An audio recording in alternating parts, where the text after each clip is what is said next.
Благодарам, подпредседателка и почитувани колеги пратеници. Поднес на точката која е на дневен ред финансиски план за изменување на финансискиот план на јавно радиодифузно предпријатие Македонско радио телевизија за 2024 година со дополнување и пренамена на средства. Она што е многу важно е што денеска на дневен ред имаме точка, односно предлог за давање на согласност на финансиски план за веќе измината буџетска година. Значи 2024 година измината буџетската година, но ние денес пред собранието имаме точка која значи освојување, односно давање согласност на финансиски план за веќе завршена работа.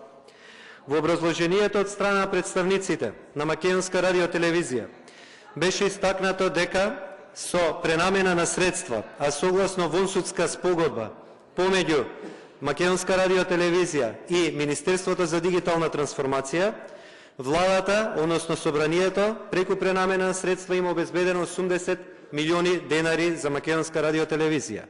Тоа е направено на 22-та седница на ова собрание, односно седница која заврши на 16 декември. Должност било на Македонска радио телевизија веднаш и без одлагање овие средства да ги предвиди во својот финансиски план и веднаш итно да ги достави до собранието со цел да ја добие потребната согласност. Само на тој начин овој финансиски план можел да стане и да биде правно валиден и врз основа на тој да се креираат понатамошни трошоци и расходи.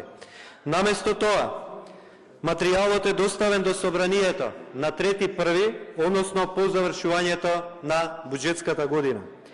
И сега, денес, пратениците треба да дадат согласност на финансиски план кој е веќе завршена работа, односно да се покријат предвидувања кои се направени во декември месец и евентуално направени трошоци на расходната страна. Ретроактивно нити смееме, нити законски е возможно тоа да го направиме. Или во самиот закон е предвидено дека во членот 106 ставот 4 вика дека финансискиот план го одобрува собранието на Република Македонија најдоцна до 31 декември во тековната година и тука зборуваме за финансиски план за следната година. Значи ние како собрание до 31 декември мора да го одобриме финансискиот план на ова јавно предпријатие за 2025 година. Што ни се случува денеска?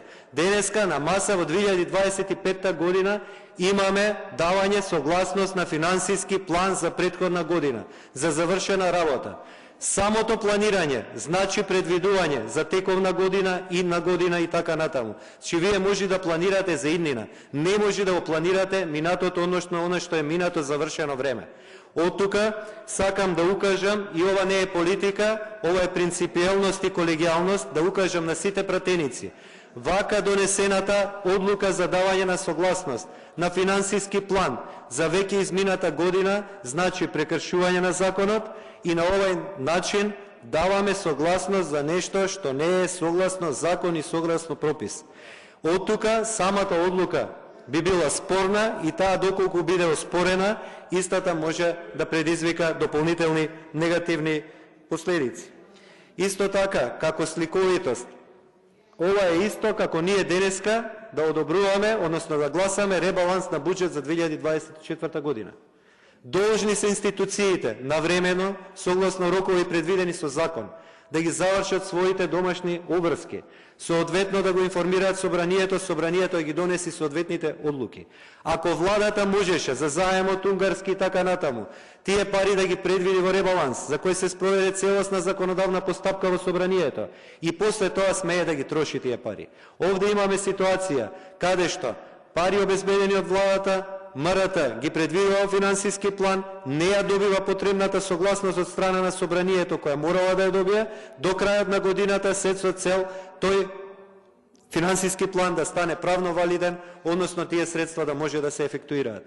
Уште еднаш апелирам дека ваквиот начин и ваквото донесување на одлука за давање на согласност е целосно спротивно на закон и од таа причина барам пратениците да ги земат во предвид сите овие факти при вашето произнесување. Благодарам. Благодарам.